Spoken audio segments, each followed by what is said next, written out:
आज आपण बनवायचं कढाई पनीर. कसं झालं आहे बघा, मस्तपैकी. कढाई पनीर बनवायसाठी 250 ग्रॅम आपण पनीर घेतलेलं आहे, ते असे बारीक कापलेले आहे. आणि कढाई पनीरचा मसाला आता आपण मस्तपैकी गरम तेलामध्ये फ्राय केलेला आहे पनीर. त्याला गोल्डन रंग येतपर्यंत फ्राय करायचे तेलात एकदम कडक. त्याचा रंग जसा गोल्डन आला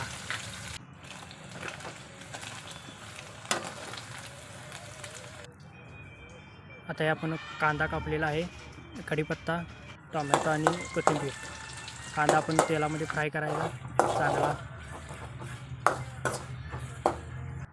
जसाच कांदा फ्राय झाल्यावर आपण वर कढीपत्ता टाकायचा आणि मग आपण टोमॅटो बारीक कापलेला टाकायचा. यालाही मस्तपैकी मिक्स करायचे.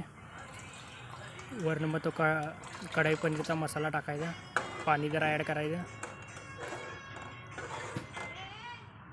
आणि मग त्याच्यावर तिखट टाकायचं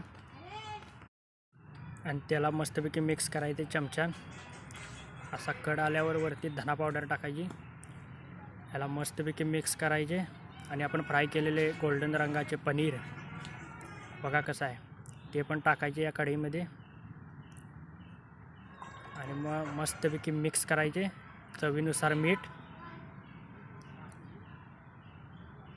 आणि वरनं कोथिंबीर. पनीर मस्तपैकी घट्ट झालेला आहे. आता याला आपण खायचे भाताबरोबर, चपाती, भाकरी कशावर पण खावा मस्तपैकी. बघा तयार झाले. एकदम इझी आणि सोपी रेसिपी. तुम्हीही बनवा आणि सांगा कसे झाले ते. हे बघा चांगलं मस्त.